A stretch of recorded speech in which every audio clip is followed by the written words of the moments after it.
Guys, welcome back to another video. Today we're working on another Glock 19.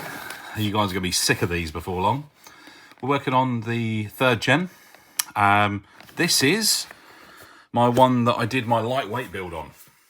So I have two Glock 19 Gen 3s. I got one and I liked it so much I had to get another. So you would have hopefully seen the first video of this where I've installed this on here. And basically this upper now weighs less than the Marui upper, which obviously means it's retained that real crisp snappiness that you get from the 19. So what else am I going to be doing with this then? Now, we've got 2 magazines in here. I'm going to have one of these out because I'm going to be using that for testing. However, we have a garter frame for it.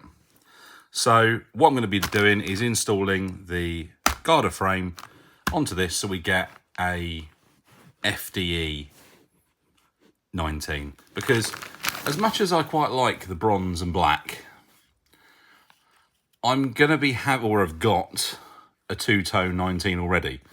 So I thought it'd be quite nice to go for a tan frame and sort of see how we go. So we'll be changing all the parts from this into the garter frame. So essentially this is going to be a how-to guide, how to fit yourself a garter frame in your or on your TM Glock 19 Gen 3. So let's get cracking. So this is going to be the quickest and simplest way of doing this. Usually I order a load of bits to upgrade other parts while I do this. This video is going to be literally changing one part, which is the frame. We're going to be changing all the parts from this into this frame, slapping it back together, done. No messing around. And we're also going to try and get this done quite quickly. I'm going to time myself and see how long it actually takes me to do this. So I'm going to set a timer on my watch so I can see exactly how long this is going to take me to do. So I'm going to start it from now.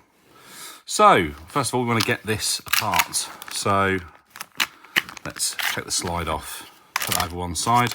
I don't have the magazine fitted, as you can see, that's already out. And we're not going to bother unboxing the frame just yet, or unpacking the frame, we're just going to get this stripped. So first things first, I'm going to remove the magazine catch by inside here. You can see there is a spring. We just press that inwards and across and down. And then I should be able to remove the magazine catch. And if I pull the spring forwards, as in towards me here, that will then release it. And out it comes. There we go. 2 parts out. Right, next thing, I'm going to remove the takedown lever.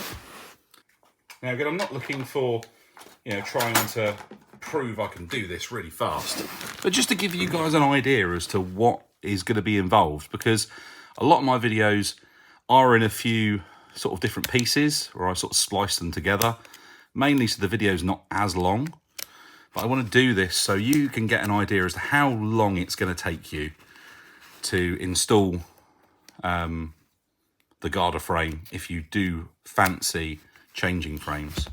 So there's my takedown lever. I've taken that out. Next thing I think I'm going to do is remove the hammer unit. So first of all, I need to get that screw out. So I'll get my little kit for screwdrivers.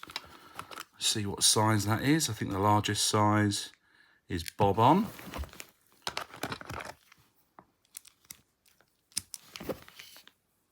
Let's undo this screw. Don't lose it. And then I need to punch this pin out, which will release the hammer unit out. Now, first of all, I'm going to pull the trigger so the hammer goes forwards. The reason why I've done that is that the valve locker, which is this part here, is when this hammer is back is under tension. So when you remove the hammer unit, it likely is just going to ping out and you're going to lose the spring. At least with it dropped like this, it shouldn't spring out very easily. So next thing I need to do is get a little punch. This is basically an old screwdriver that you can see is seen better days. I've filed the end so it is flat, and this I use as my hammer. punch that out. I do have a hammer that I could use, but I'm a bit of an ape when it comes to using particular tools, and I know I would slip and break something, so I just prefer not to use that. So that's out, and I should be able to now lift the hammer unit out. There we go, it should come out all as one, and I'm not going to mess with it whatsoever. I'm just going to place it over to one side and leave it. Next thing then is I need to remove, probably going to go with that screw, which holds the front assembly in, effectively your front rail. There's your screw. Now, I probably don't need to retain this screw because the Garda one usually comes with a screw. So I'm going to leave that over one side and I'm going to reinstall it in this frame. So I've got this frame at a later stage if I ever want to change it back. Now, I think what I'm going to do first is probably remove this top pin. Now, you can't just punch this pin out because it is held in place by the spring. Hopefully you guys can see this. Let me zoom you guys in. You can see a bit better then, hopefully. So you can see you've got your slide catch here. There is a spring just in here that hopefully you can just about make out here. I'm going to need a smaller screwdriver to get to that. This one just here, I'm just pushing on it there. Okay, that spring there, which is for your slide release, locks that pin into place. So you do need to push that down to be able to push the pin out. So I'm going to push it down slightly. It's kind of a two-handed job. And I should be able to push the pin out. There we go. That pin is now released and I can pull the pin out. There we go. And you see that little notch in it there? That is for locating that spring which holds that pin in place because it is quite loose. Pop that over one side, zoom you back out. Now I need to punch this pin out. Now this pin houses the trigger and the slide catch. Usually, from memory, I think they punch out this way. So I'm going to have done it wrong now. Yeah, they do indeed. Notice my trigger spring has fallen off there. That's fine. We're going to keep that over one side anyway. There we go. The reason why I know it comes out this way, you can see all the extra knurling on that pin. So that pin comes out. I should now be able to lift, or I'm going to pull the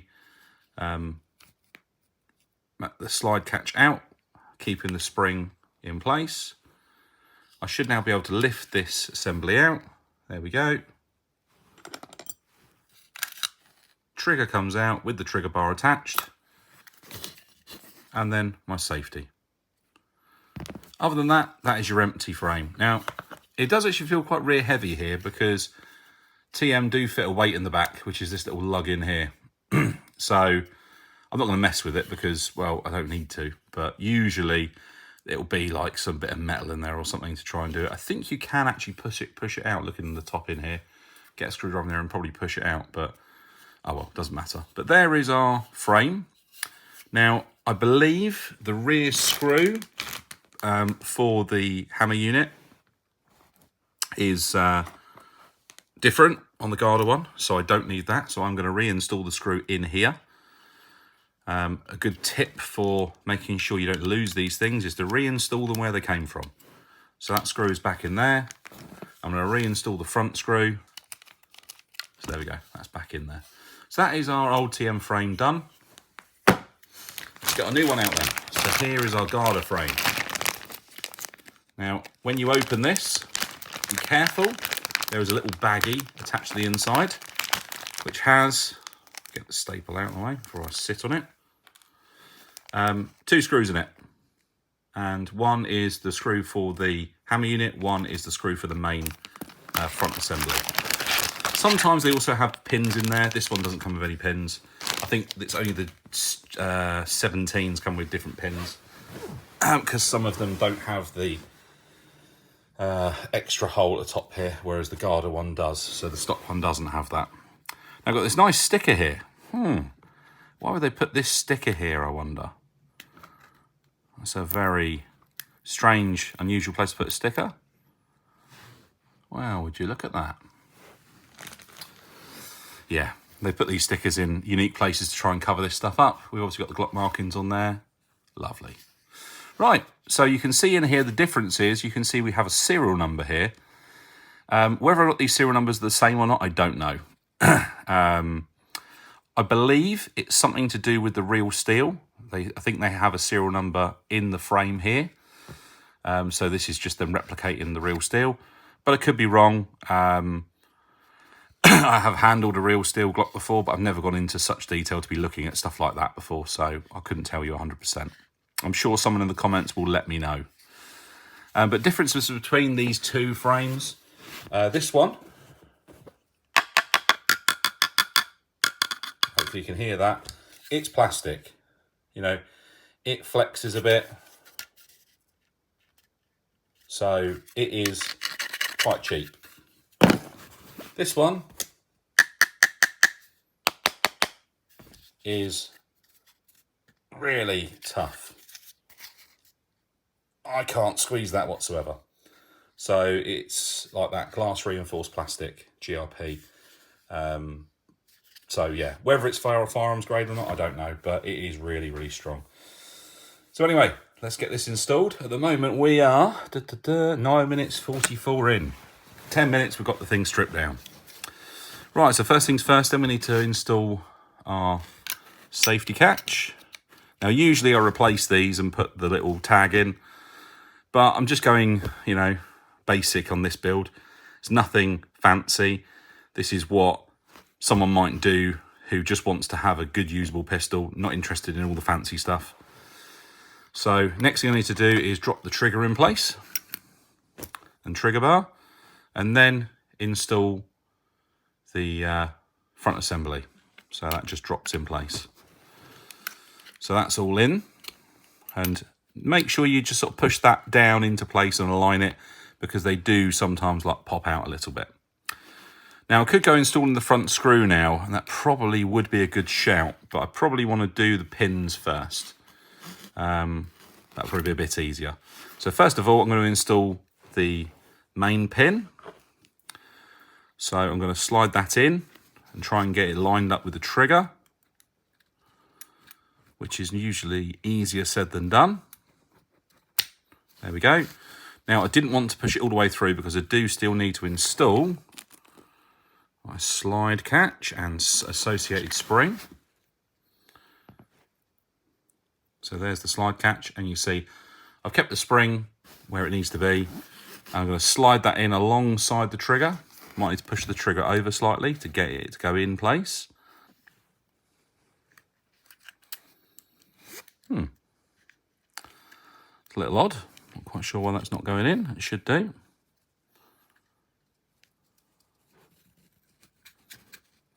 Okay, it's just a bit tight, which is a bit odd actually. They're not normally that tight. It came out pretty easy. Right, so I just need to put the screwdriver in here and try and align all those. Get the pin through. Oh, that's much better now. That's fine. Okay, I just need to push the pin the remaining distance through. So I'm going to just push it in to start off with. There we go. And that's pretty much all the way in. The garter frames do tend to be a little bit, the pins tend to be a little bit loose, but once they're under tension, they should hold pretty well, so we should be okay. A bit of stuff on that, let's wipe that off. Okay, so that's all in. Next thing we need to do is install that top pin, and before I do that, I need to install my trigger bar spring. So hook that back on there, and it will go one way round. You can see I've gone and installed that. And if we look at that, I've installed it the wrong way, because the trigger bar spring, this loop needs to be sitting this side. So I'm going to take that off, flip it over, and there we go. You can see that's popped in place. So now I need to get my pin. Now remember which way round this went. It went with the little slot facing out towards the slide catch. So we now need to push that into position. That's it. And then push this down. And that's that spring, which is for the slide catch. I need to push it downwards to allow the pin to go through. They're a bit tricky, that's it. And as I push that through, that will lock into place. when it all lines up. This is part of the reason why I didn't, there we go, that's just locked in place now. That's part of the reason why I didn't put the front screw in.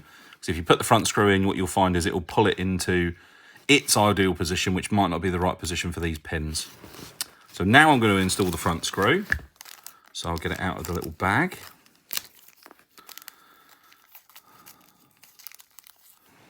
Okay, so it is a normal Phillips head screw, just like the original, so you need the same tools. So we're going to install our screw. Now, it is a threaded bolt rather than a screw as such. It's like what they call a machine screw that has a normal thread rather than a self-tapping screw, which is what the TM comes with. So you can really sort of wax and torque on it if you want to. I don't go mad with them though. And then we just need to install our takedown lever on the front. Now remember with these, they go in a particular way. The little chamfer you can see on the front here needs to go facing the front of the pistol. So hopefully you can see here, it goes that way around with the front of the pistol this way. So to get that in, slide it in one side. It doesn't matter particularly which side you slide it in. And you need to press this little spring here downwards. And then you should be able to slide that all the way across. It's a little bit fiddly because you've got to get it lined up the other side as well. There we go. And then that's installed. So that's our front assembly all done. All good. Next thing we need to do then is install the hammer unit. And I think I'm actually going to do the magazine catch now because I can see it and I've got more access. So I need to put the magazine catch spring in. Now, I didn't check which way round this was installed, but I believe it was installed like this with the sort of bump facing forwards. So you need to, see, I'm going to zoom this in so you can see it. So you want to drop the loop you see at the end here into that slot down there. I'm trying to keep this in focus so you guys can see it. I tend to find trying to guide it in like that is the best way. And basically to get it to lock into place, what you have to do is tip it back so it then drops into that slot. And then you have to push this little tab here inwards, and then the spring will slide forwards and that will hold it in place. And that's the spring installed correctly. Now to get the catch through, you'll see on the side there, you can see the spring in place, which is where it naturally sits. So to get the mag catch through, you need to push this inwards and in towards the frame and hold it there to put the catch through. It will actually stay there, to be fair, but you might have to push it in a little bit more. So let's zoom you back out. So get our magazine catch. Again, this being a Gen 3, we'll only go in one side. Yeah, that slid through okay. And then all we need to do is just pull that spring back across and it will latch against the magazine catch like so. You can see that's all working well. So that's fine. And last thing we need to do is install the hammer unit, which is all still together exactly as I left it. Then one interesting thing with the Gen 3, which I believe is the same on the Gen 4 as well, as in the Gen 3 19, is it has this little ear on the back, which is sort of spring-loaded. So make sure that you are pushing against that as you push this in, not against something else. So first of all, what we want to do is loop the ear through that slot. Again, this is a lot easier when the pistol is decocked, because if it isn't decocked, then it will quite happily drop the hammer and then bits will go flying. So there we go, that's in. And then I'll need to slide this down into position. I'm going to hold it there and I'm going to insert my pin. Now I did actually put it in the other way before, but that'll be fine. So give it a tap. And tap that in. There we go. And then the last thing I need to do is install my screw. Now the screw is an Allen key, and then put that screw in. Being careful not to cross thread it, of course. And that will hold that in nicely. And again, that's a threaded part.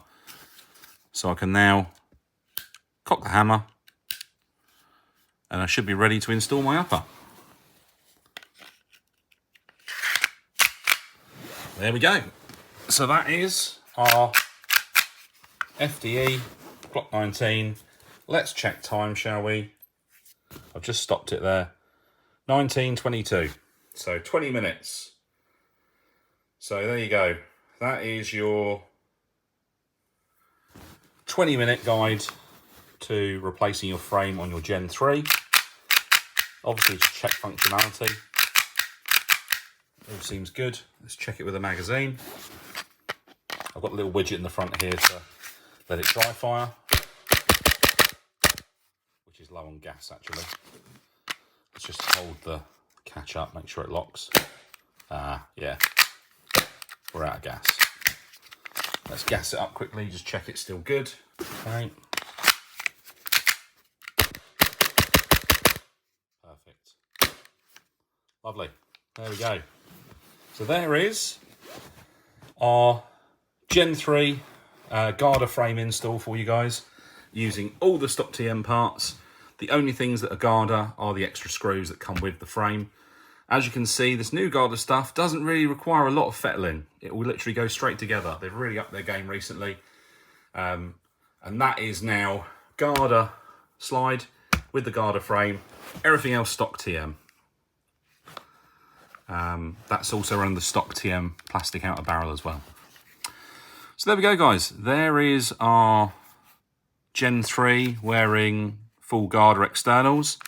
Well, the nice thing in the Garda frame, it does allow the trigger to stay all the way back there, which I really like that look. That's what they should do, whereas the TM frame allows it to come forwards a little bit. That is how the real steel pistols are like when the trigger is pulled.